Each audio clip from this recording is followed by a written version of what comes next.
세상 이야기, 책 이야기, 라디오 집현전.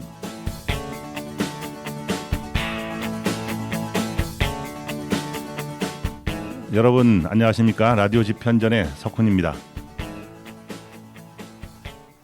자, 요즘 그 계좌 송금할 때 있죠. 예전보다 많이 간편해진 것 같더라고요. 송금 한번 해보셨죠? 휴대폰에 손가락 지문 하나 대고 비밀번호 한번 누르면 송금이 돼버리더라고요. 이 정도면 뭐 당신인 걸 증명했다라고 그 은행에서 인정해주는 그런 뜻이겠죠. 그 전에 훨씬 그 전에는 가입하는 절차가 상당히 복잡했습니다. 그렇죠? 공인 인증서, 휴대폰 인증서 모든 단계를 성공적으로 통과를 해야만 내가 나라는 것을 증명하는 거 아니겠습니까? 그렇습니다. 요즘은요, 내가 나라는 사실을 타인에게 증명해야 하는 그런 시대입니다. 그래야 살아남을 수가 있습니다. 나를 증명하는 방법이 쉬워지는 것처럼 그렇게 보입니다만 기술이 발달하면서 사실은 더 복잡해지고 더 다양해지고 있습니다. 인공지능이 발달할수록 겁이 나기도 합니다. 한번 볼까요? 이메일에서부터 인증서, 비밀번호, 휴대폰 인증, 지문 인식, 패턴도 있고요. 얼굴 인식, 홍채 인식, 핀 번호, 음성, 정맥, 동작 인식, 이게 뭐 생체 인식이라고 하더군요. 게다가 생일, 좋아하는 음식, 당신을 증명하는데 사용되는 모든 것들을 제가 한번 말씀을 드려봤습니다. 앞으로 챗GPT가 나를 인정해야 모든 것이 가능한 시대가 올지도 모르겠다. 그런 생각도 했습니다. 복잡합니다. 자, 이놈의 기계들이 인공지능이 실수라도 하는 날이면 나라는 존재가, 이 나라는 이 자체가 이 세상에서 존재하고 인정을 받을 수 있을까 하는 그런 쓸데없는 걱정을 한번 해보기도 했습니다. 나는 당연하게 이렇게 존재하고 있는데 왜 자꾸 나를 증명하라고 하는 걸까요? 나는 누구인지 궁금해집니다. 자, 노래 한 곡 듣겠습니다. 이문세의 봄바람입니다.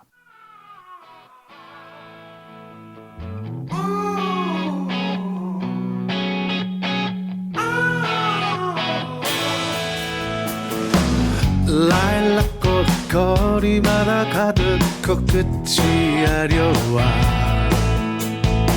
햇살 같은 연인들의 미소 눈부신 날이야. 그래 햇살 탓일까 아지랑이 피는 하늘 잠시 감은 눈에 나도 몰래 생각이 나. 봄바람처럼 살아 늘 꽃잎처럼 흔들리는 사람 꿈처럼 지난 날들 이제 다시 돌아갈 수 없지만 봄바람처럼 살아 내 가슴을 또 흔드는 사람 언제나 나에게 그대는 봄이야. 첫 봐도 시작하는 저도 어쩐지 웃음나.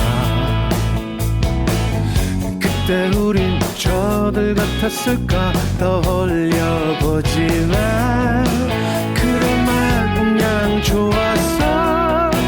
다시 내겐 없을 만큼 헐어지나버린 얘기인데 웃을 뿐이야. 봄바람처럼 살아 늘 꽃잎처럼 흔들리는 사람 꿈처럼 지난 날들 이제 다시 돌아갈 수 없지만 봄바람처럼 살아 내 가슴을 또 흔드는 사람 언제나 나에게 그대는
우리가 살아가는 세상 이야기, 세종 시민과 함께하는 책 이야기. 여기는 세종 FM 98.9MHz 라디오 집현전입니다.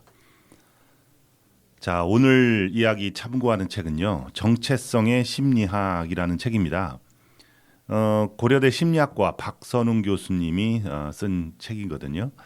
아까도 말씀드렸듯이 챗 GPT의 시대가 열렸는데 우리는 앞으로 무엇을 하며 살지, 무엇을 먹고 살아야 할지, 진짜 인생의 진짜 의미는 무엇인지 다시 한번 생각하게 하는 그런 시대인 것 같습니다.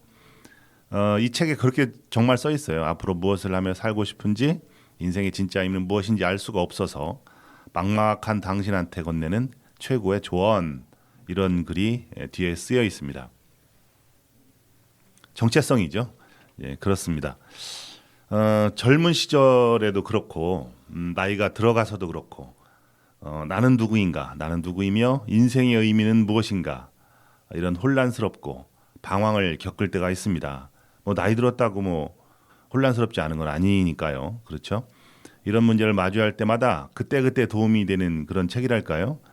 그런 때 한번 읽으면 좋겠다 하는 그런 생각을 좀 했습니다. 저자이신 그 박선웅 교수는요, 책에 보니까 국회의원 보좌관도 했어요. 한때 정치에도 발을 담그고 정치를 좀 공부를 해야 되겠다, 뭐 이런 생각도 했었다라고 본인이 밝히고 있습니다. 공군 학사장교로 군대를 다녀왔고, 그리고 특이하게 그 대학교에 교직원 등을 좀 경험을 했습니다. 대학 생활을 좀 했었고, 그리고 남들보다 늦게 미국 유학을 떠났네요. 그래서 원래는 정치학을 공부를 하려고 했었는데 자신의 분야인 정체성을 찾아서 심리학을 해야 되겠다, 이렇게 결정을 했다고 합니다. 사람들이 보다 더 쉽게, 어렵지 않게, 그리고 자신의 정체성을 찾기를 바라는 마음에서 정체성을 공부해야 되겠다라고 책을 쓰기 시작했다고 합니다. 이 책은 그 전반적으로 접근하기가 쉽게 구성이 되어 있습니다. 어려운 내용들 다 빼고 이해하기 쉬운 예를 많이 들고 있고요. 구성 자체가 그렇게 편하게 되어 있습니다. 그래서 누구든지 쉽게 읽어볼 만한 그런 책입니다. 어쩌면 우리가 평생 풀어야 할 숙제, 그 정체성에 대해서 저자가 알기 쉽게 이야기해 주려고 노력을 하지 않았나, 그런 생각을 합니다. 저자는 어떤 이야기를 하고 있을까요? 자, 이 대목에서 노래 한 곡 듣고 또 진행을 해보도록 하겠습니다. 자전거 탄 풍경이 부릅니다. 너에게 난, 나에게 넌.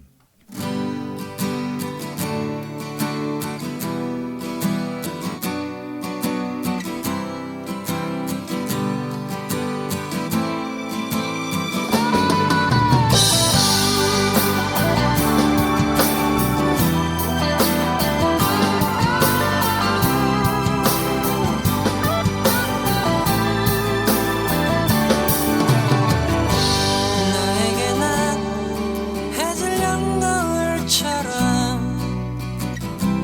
한편의 아름다운 추억이 되고,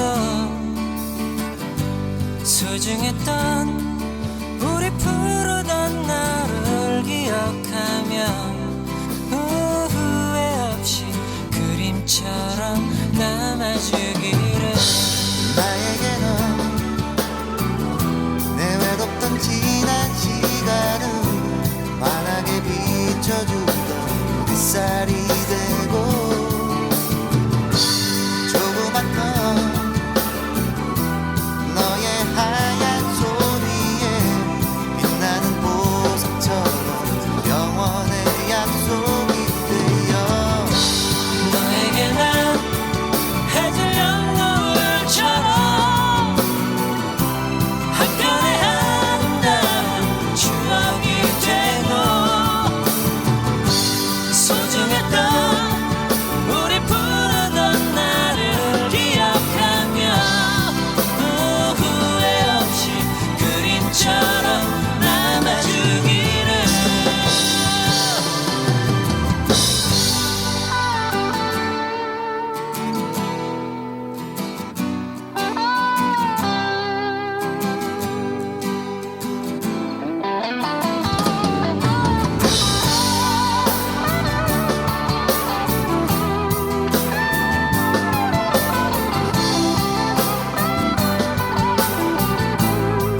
너에게 난 나에게 넌 자전거 탄 풍경의 노래를 들었습니다.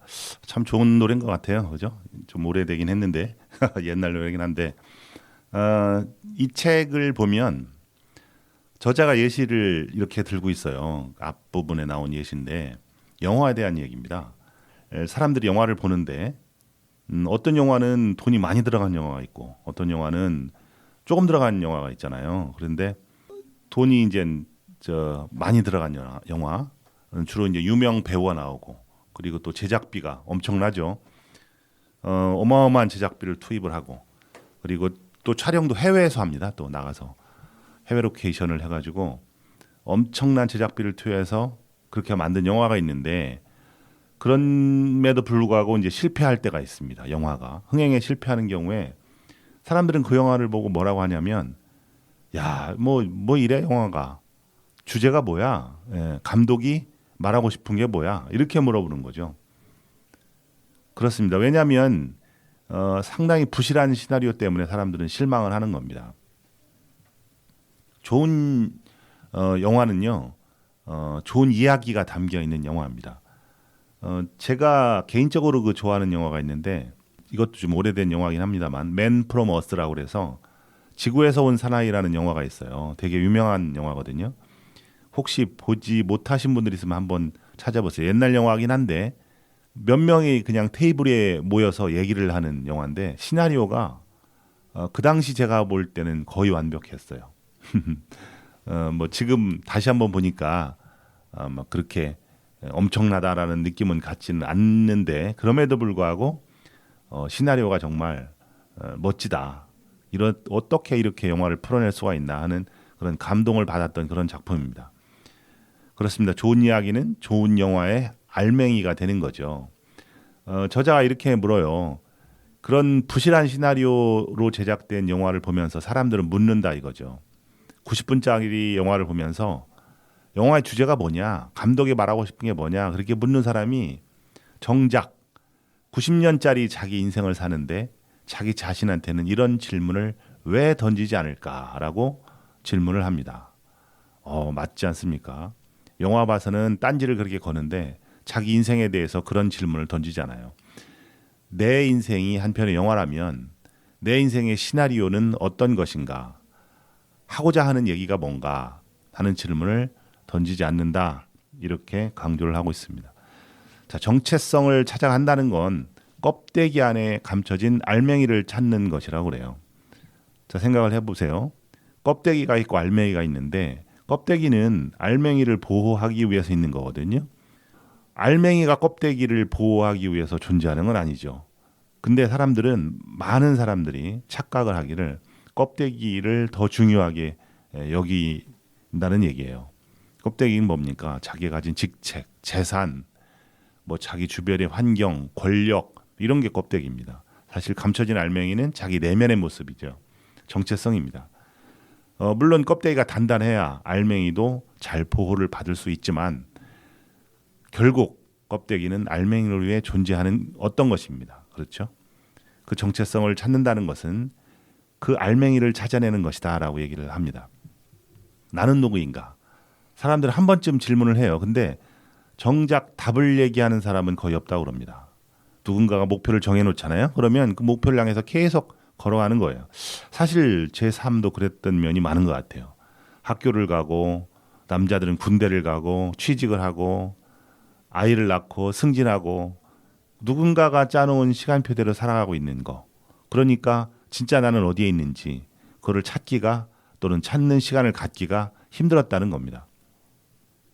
이 책에 나오는 제임스 마샤라는 심리학자의 얘기를 들고 있어요.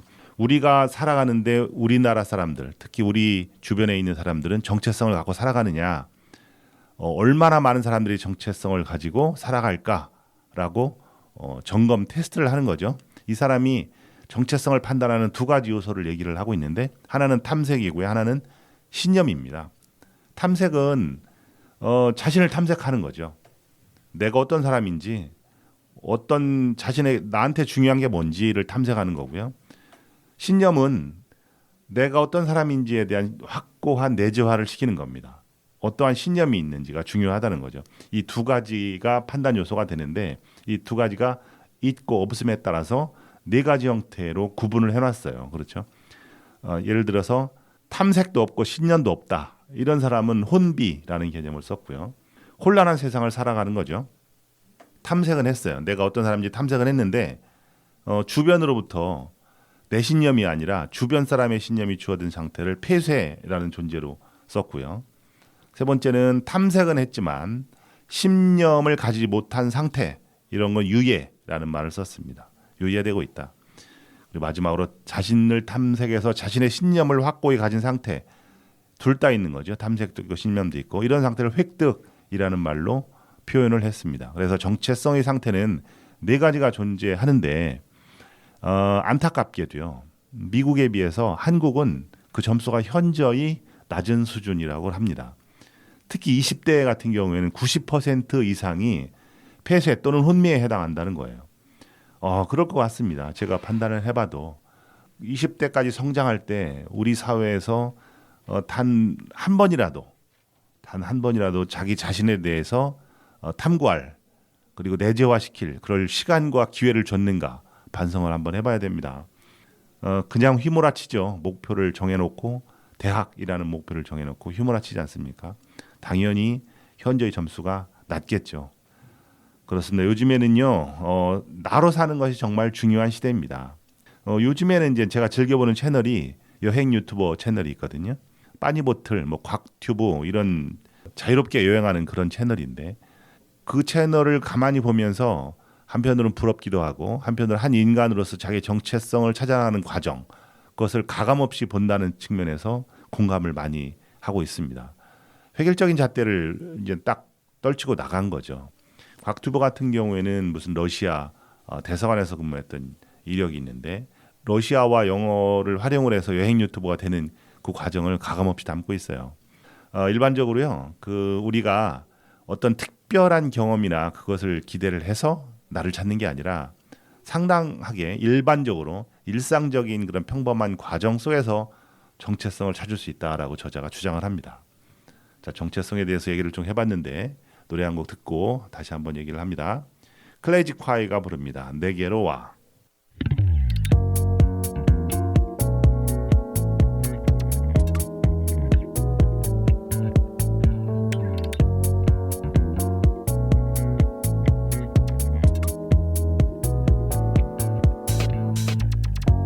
아까부터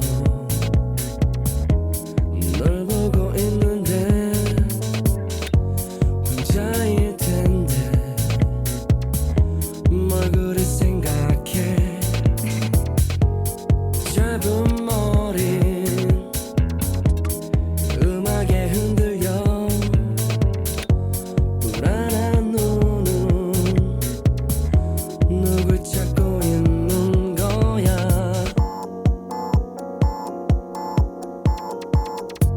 그래 이제는 Hey, what's up, girl? 너도 눈치챘겠지. 다섯 번째지. So cool. 우리는 마주친 게 사람들 속에 내 얼굴만 떠올라. 자꾸 말을 꺼내 내 곁에서 춤추라고. Shit is going with my eyes to yours, and you're gonna be so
노래 듣고 왔습니다.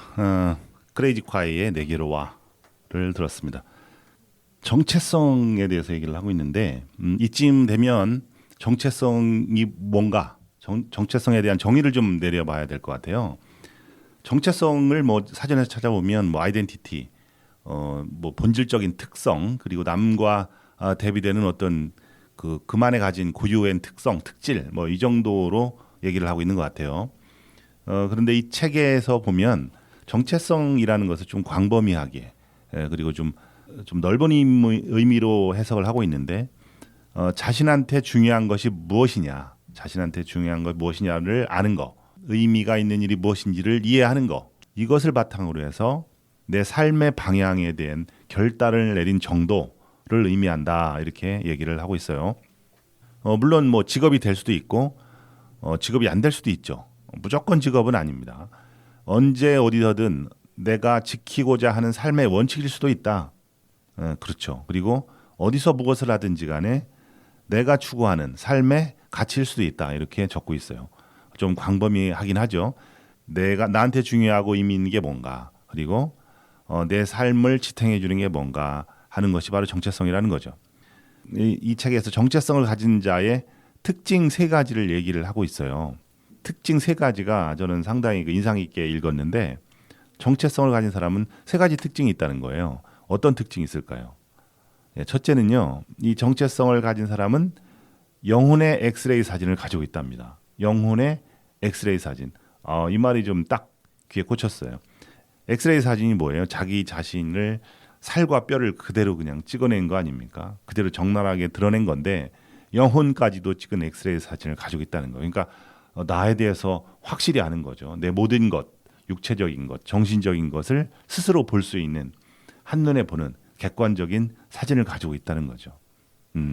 그런 사람들이 정체성을 가지고 있다. 두 번째, 내가 가야 할 자신의 목적지 있잖아요. 목적지가 찍힌 내비게이션을 가지고 있다 하는 겁니다. 내가 가야 할 곳을 분명히 알죠. 내비게이션이 있으면 그 길 따라 가는 거 아닙니까? 설사 방향이 이렇게 잘못됐어도 금방 찾아주잖아요. 내비게이션이. 운전하다 보면 방향을 뭐 아차 실수해가지고서 이렇게 어긋나는 경우가 있잖아요. 그러면 자동적으로 찾아주지 않습니까? 이 길이 아닙니다. 이 길로 가세요. 이렇게 찾아주니까 인생에 내비게이션을 나도 하나쯤 있었으면 좋겠다. 뭐 그런 생각도 했습니다. 세 번째는 삶에 대한 어떤 지침, 가치 판단의 기준을 가지고 있다는 겁니다. 기준선, 기준점을 가지고 있다는 거죠. 그 기준점을 가지고 있는 사람이 정체성을 가지고 있는 사람으로 이제 아는 거죠. 3가지입니다. 엑스레이 사진을 가지고 있느냐, 목적지가 찍힌 내비게이션이 있느냐, 목적을 갖고 정확히 살아가느냐죠. 그 다음에 삶에 대한 지침이나 가치 판단의 어떤 기준점이 있느냐, 이 3가지입니다. 나는 이 3가지가 다 있다. 그럼 여러분은 정체성이 확실한 겁니다. 정체성이 있다는 뜻이 뭡니까? 다른 말로 내 삶의 주인이라는 거죠. 내 삶의 주인으로 사는 것, 그것이 정체성이 있다라는 뜻입니다. 자, 다음 노래 듣겠습니다. 사랑과 우정 사이 피노키오의 노래입니다.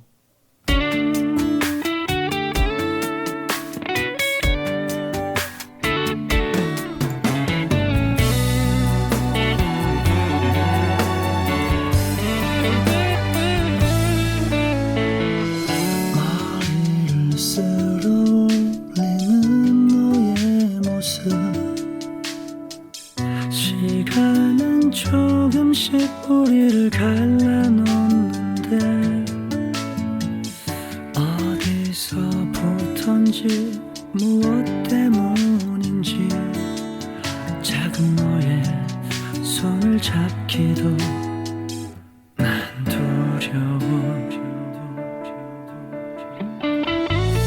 어차피 헤어짐을 아는 나에게 우리의 만남이 짧아도 미련은 없네. 누구도 널 대신 할 순 없지만 아는 건 아는 걸 미련일 뿐. 멈추고 싶던 순간들 행복한 기억 그 무엇과도 바꿀 수가 없던 너를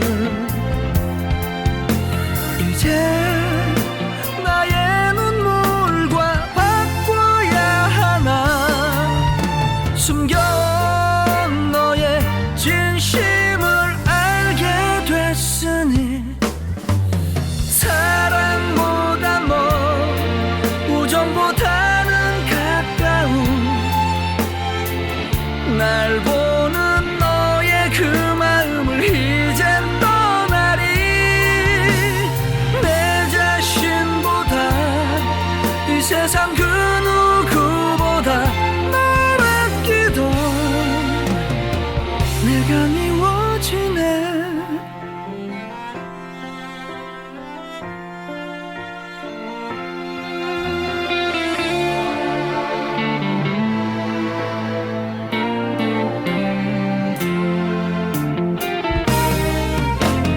멈추고 싶던 순간들 행복한 기억 그 무엇과도 바꿀 수가 없던 너를 이제 나의 눈물과 바꿔야 하나 숨겨온 너의 진심을 알게 됐으니 연인도 아닌 그렇게 친구도 아닌 어색한 사이가 싫어져 나는 떠나리 우연보다도 짧았던 우리의 인연 그 안에서 나는 널 떠나네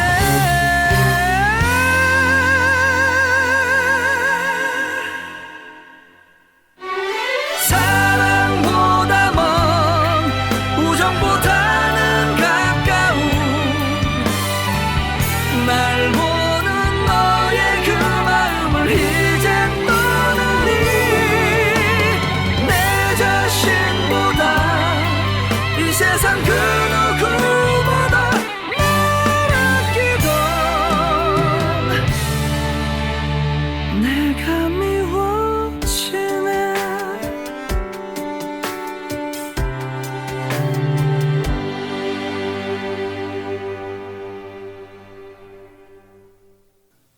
예, 피노키오의 사랑과 부정 사이 노래 들었습니다. 정체성의 심리학에 대해서 말씀을 드리고 있습니다. 이 책에서 얘기하는 것은요, 그 이야기하는 인간이에요. 사실은 말하는 거, 스토리하는 이야기를 하는 인간인데 호모 나란스라고 규정을 하고 있거든요. 내러티브 있죠. 또 노는 인간을 호모 루덴스 뭐 이런 식으로 칭하고 있듯이 이야기하는 인간은 호모 나란스라는 말로 정의를 하고 있는데 인간은 여러 가지 특징이 있지만 그때 인간만이 가지는 특징이 이야기라는 거예요. 이야기, 스토리. 그 어떤 이야기를 하고 있는가, 어떤 이야기를 갖고 있는가가 한 개인의 정체성을 가장 명확하게 드러낸다라는 전제에서 출발을 합니다. 그 사람 얘기를 들어보면 그 사람을 알 수 있죠. 그 정체성을 연구하는 방법 중에 이야기라는 것이 있고 그 이야기를 어떻게 연구에 적용하는지 말씀을 드려볼게요. 이것은 연구 방법뿐만이 아니라 개인이 적용을 해도 충분히 그 성과를 끌어낼 수 있을 것 같아요. 우선 인생 이야기를 적어보는 겁니다. 인생 이야기 두 가지입니다. 첫째, 현재 내 자신의 모습이 어떤지를 적는 거예요. 현재의 나의 모습, 현재 자신의 모습. 두 번째, 현재 자신의 모습, 무엇이 이러한 모습을 있게 했는가, 야기했는가를 적어보는 겁니다. 두 가지를 적는다고 그랬죠. 현재 모습과 왜 이 모습으로 존재하게 됐는지 그 이야기를 한번 적어보는 겁니다. 책에서 이제 그 김승유 씨라고 막걸리 사건에 대해서 적고 있는데 이게 간략하게 얘기를 하자면 뭐냐면 김승유라는 사람의 스토리에 대해서 얘기하는 겁니다. 이 사람이 이제 그 군대 가서 사단장의 그 어떤 그 만찬장 자리를 차리는 일이 있었나 봐요. 그 되게 그 중요한 자리죠. 중요한 임무고 그 만찬 자리를 잘 차려야 모든 부대원이 이제 만족하는 그런 자리였었나 봐요.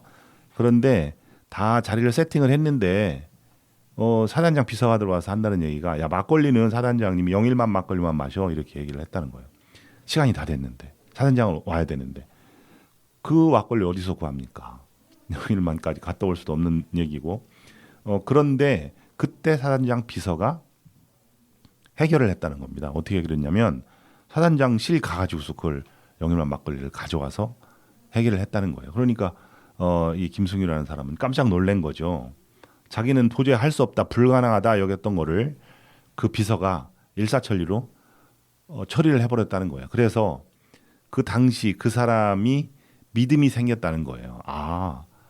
살아가면서 포기하지 않고 하면 할 수 있구나 하는 그 믿음이 생겼고 그 믿음이 지속적으로 자기의 정체성으로 자리 잡았다는 겁니다.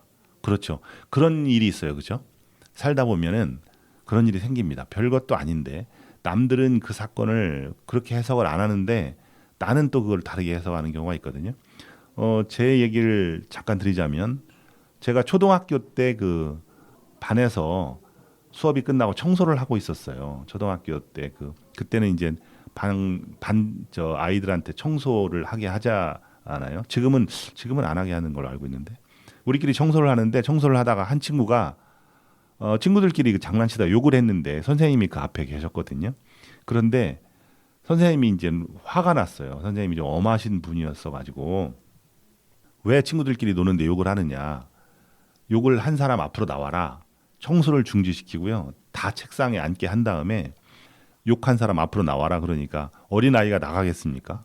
그때 초등학생들이 앞으로 무서워서 못 나갔던 것 같아요. 그런데 그렇게 아이들 앉혀놓고 한 1시간 지났을까요? 저희들은 너무 무서웠죠. 아니 욕을 한 애가 앞으로 나가면 될 텐데 누군지를 서로가 아는지 모르는지 그때 아마 서로 몰랐을 것 같아요. 일상적으로 하던 욕이었었던 것 같은데 여하튼 그런데 그때 무슨 일이 있었는지 아십니까? 우리 반 반장했던 애가요. 자기가 앞으로 나갔습니다. 선생님 제가 욕했습니다. 그리고 앞으로 나갔어요. 그러니까 우리 다 알거든요. 그 친구가 욕하는 친구가 아니에요. 그런데 앞으로 나간 거죠. 선생님 제가 욕했으니까 제가 벌을 받겠습니다 라고 얘기를 한 거예요. 선생님도 알아요. 걔가 욕을 할 애가 아니라는 걸 아는데 그래 내가 그렇다면 내가 벌을 받아라. 그래서 엉덩이를 그 책상에다가 손바닥을 대고 엉덩이를 수차례 맞았던 걸로 엄청 아팠을 겁니다. 선생님도 그 친구가 아니라는 것을 알고 그 다음에 학생들 우리 친구들도 그 친구가 안 했다는 걸 아는데 선생님인 그 애를 때렸어요.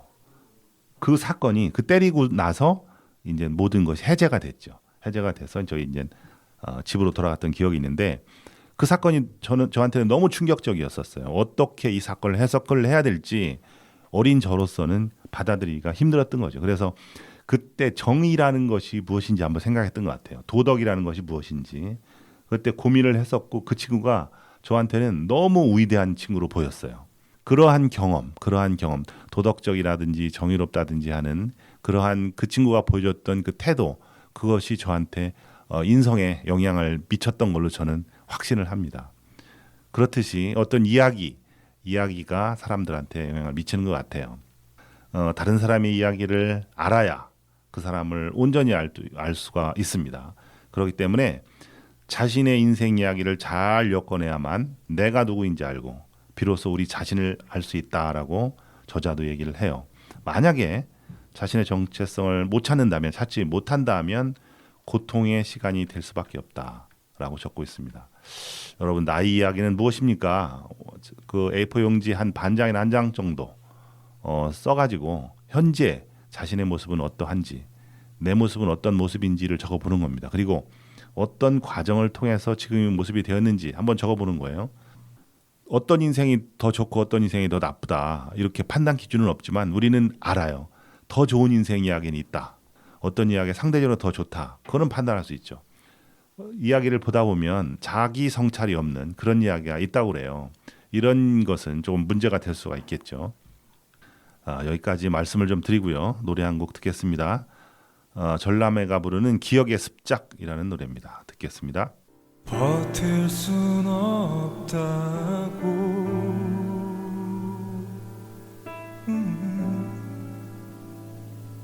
휑한 웃음으로 내 어깨 기대어 눈을 감았지만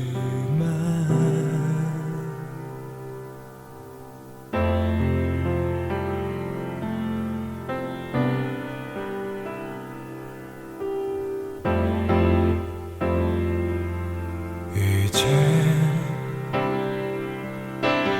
말할 수 있는 건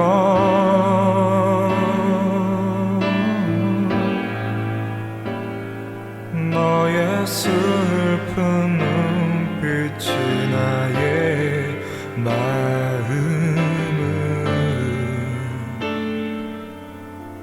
아프게 하는 것 나에게 말해봐 너의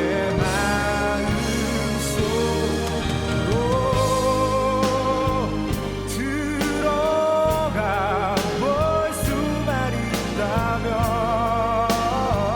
철없던 나의 모습이 얼만큼 의미가 될 수 있는지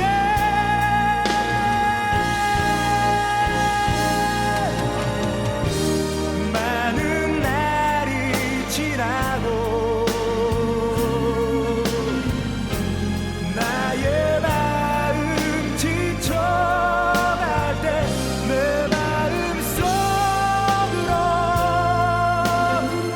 쓰러져가는 너의 기억이 다시 찾아와 생각이 나겠지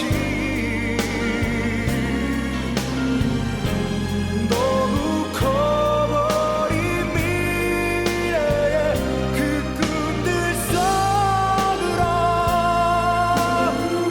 잊혀져가는 너의 기억이 다시 생각날까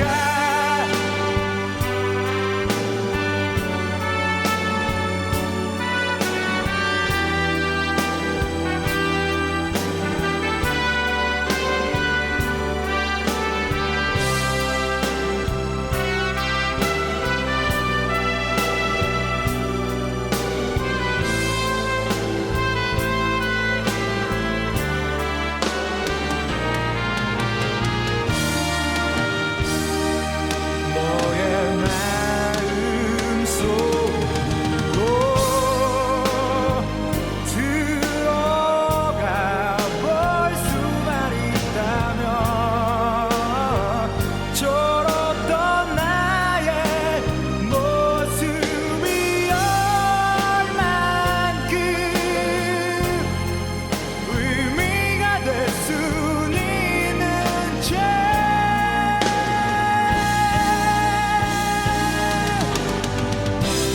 많은 날이 지나고 너의 마음 지쳐갈 때 내 마음속으로 쓰러져가는 너의 기억이 다시 찾아와 생각이 나겠지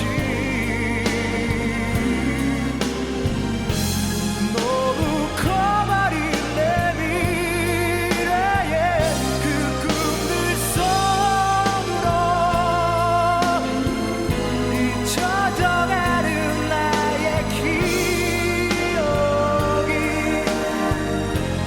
다시 생각날까 많은 날이 지나고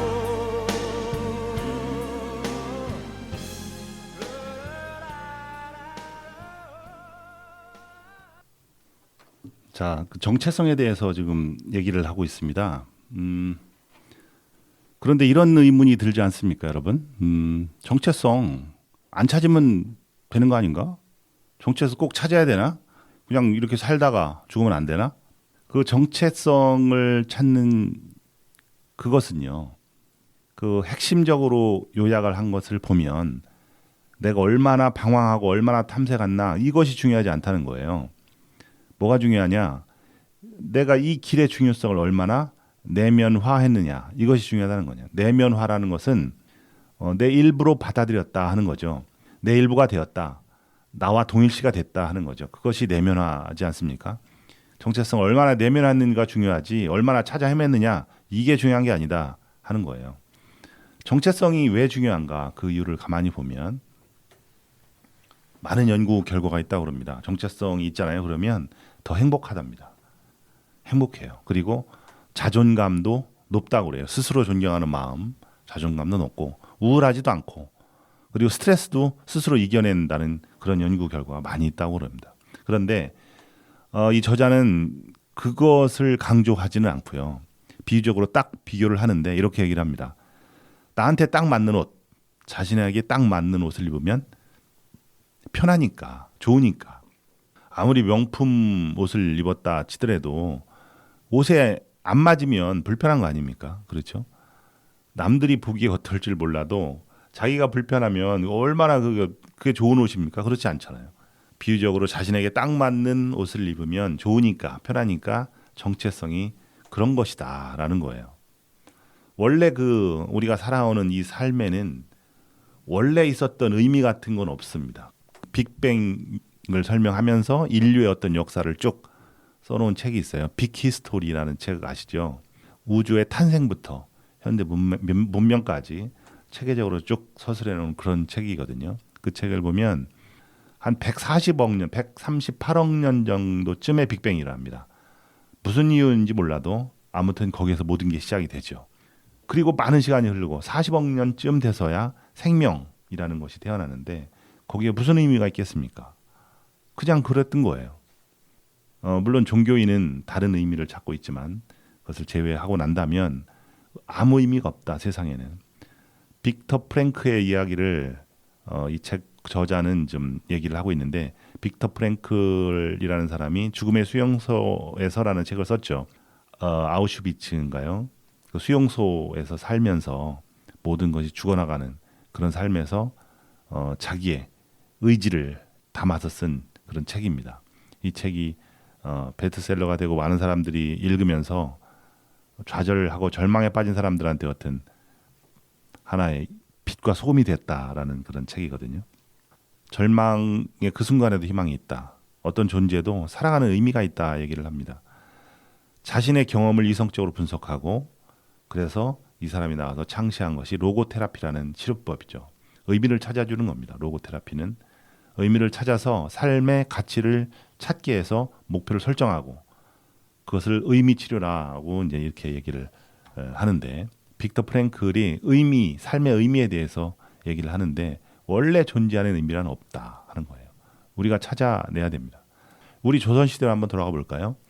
과거에는 어떤 삶의 의미를 찾아야 되는 정체성 찾는 것이 그렇게 중요하지 않았어요. 왜냐하면 태어나자마자 신분이 정해지고 자기의 역할이 정해집니다. 역사와 전통에서 삶의 의미를 살았던 시절이죠. 유교가 있었고 유교가 있으니까 뭐 제사에는 3년상을 치러야 된다. 충이 있어야 된다. 효가 있어야 된다. 예가 있어야 된다. 뭐 이런 거 있잖아요. 모든 규범이 정해져 있어서 자기가 스스로 정체성을 찾는다는 것이 그렇게 크게 의미가 있지는 않았다. 그런 시대였었다라고 얘기를 합니다. 실존적 공허라는 단어를 썼는데 이렇게 얘기를 합니다. 모든 사람들에게 존재하는 맹목적 삶의 의미란 없다. 예, 자신이 살고 있는 삶, 내가 살고 있는데 살아가는 그곳에서 고유한 의미를 찾아야 한다 얘기를 합니다. 각각 개인은 자기만의 인생 스토리를 가지고 있지 않습니까? 그 이야기를 가지고 있는데 그 의미 속에서 이야기를 찾아야 된다라고 저자가 얘기를 합니다. 자, 이은미 노래 듣겠습니다. 애인 있어요.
한번 만나보라 말하죠. 그댄 모르죠. 내게도 멋진 애인이 있다는 걸. 너무 소중해 꼭 숨겨두었죠. 그 사람 나만 볼 수 있어요. 내 눈에만 보여요. 내 입술에 영원히 담아둘 거야. 가끔씩 차오르는 눈물만 알고 있죠. 그 사람 그대라는 걸.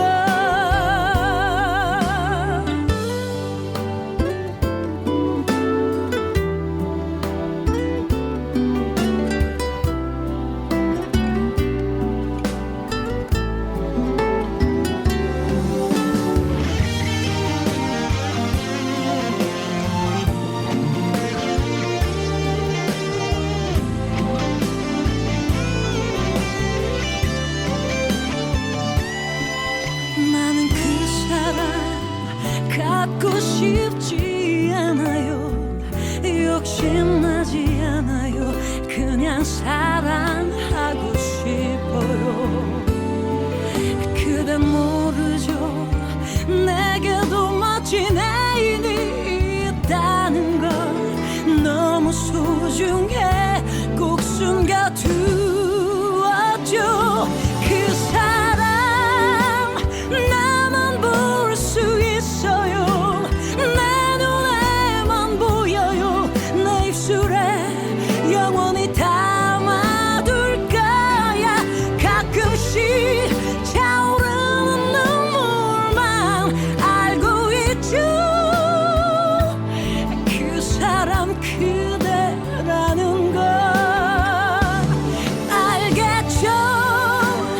나 혼자 아닌걸요. 안쓰러워 말아요. 언젠가는 그 사람 소개할게요. 이렇게 차오르는 눈물이 날아나요. 그 사람 그대라는 걸.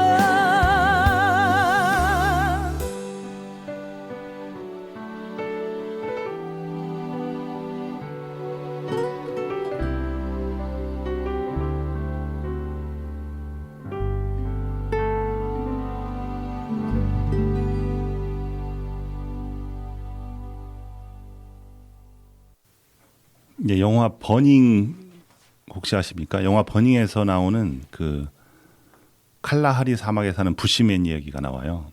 그 부시맨한테는 두 가지 굶주림이 있다고 그럽니다. 육체적으로 배가 고픈 사람을 뭐라고 부르냐면요, 리틀 헝거라고 부릅니다. 근데 그거 말고 삶의 의미에 굶주려 있는 사람은 그레이트 헝거라고 부른답니다. 그런데 인간을 극심한 고통에 빠뜨리게 하는 방법이 있는데 그것이 바로 의미 없는 삶을 살게 하면 된답니다. 저자는 이렇게 묻습니다. 그렇다면 당신의 이야기는 무엇입니까? 그렇습니다. 여러분은 어떤 이야기를 품은 그런 사람이 되고 싶습니까? 오늘은 정체성의 심리학에 대해서 이야기를 나눴습니다. 세상 이야기, 책 이야기, 라디오 지편전. 저는 석훈이었습니다. 다음 시간에 뵙겠습니다. 감사합니다.